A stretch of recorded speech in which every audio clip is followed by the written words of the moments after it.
ನೀವು ಲೈನ್ಮನ್ರಾ? ಹಲೋ, ನೀವೇನು ಲೈನ್ಮನ್ರಾ? ಅಲ್ಲ ಕಂಡಕ್ಟ್ರು. ಅಲ್ರಿ ಏನ್ರಿ ನೀವು ಈ ಥರ ಇದು ಮಾಡ್ತಾ ಇದ್ದೀರಿ? ಯಾವ ವ್ಯಕ್ತಿಗಳ ಮೇಲೆ ಯಾರು ಹಾಕ್ತಾರೆ? ಲೈನ್ಮ್ಯಾನ್ ಏನ್ರಿ ಮಾಡ್ತಾ ಇದ್ದಾನೆ? ಯಾವ ಊರಿ ನಿಮ್ಮದು? ಹಲೋ,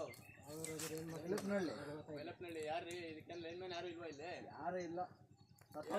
ಮಾತ್ರ ಏನ್ರಿ ಮಾಡೋದು? ಈ ಥರ ಎಲ್ಲ ನೀವು ಈ ಥರ ವ್ಯವಸ್ಥೆ ಮಾಡ್ಕೊಂಡು ಹೆಂಗ್ರಿ? ಅದಕ್ಕೇನಾದ್ರು ಸ್ವಲ್ಪ ನಿಮ್ಮ ಸೇಫ್ಟಿ ಏನಾದ್ರು ಇದೆಯಂತೆ? ಸೇಫ್ಟಿ ಇಲ್ಲ, ಯಾವುದಿಲ್ಲ. ರೈತರ ಸಾವು ಯಾರು ಕೇಳೋರು? ಕೇಳ್ರಿ, ರೈತರ ಪಾಡು ಸಾಕು ಮಾಡಪ್ಪ.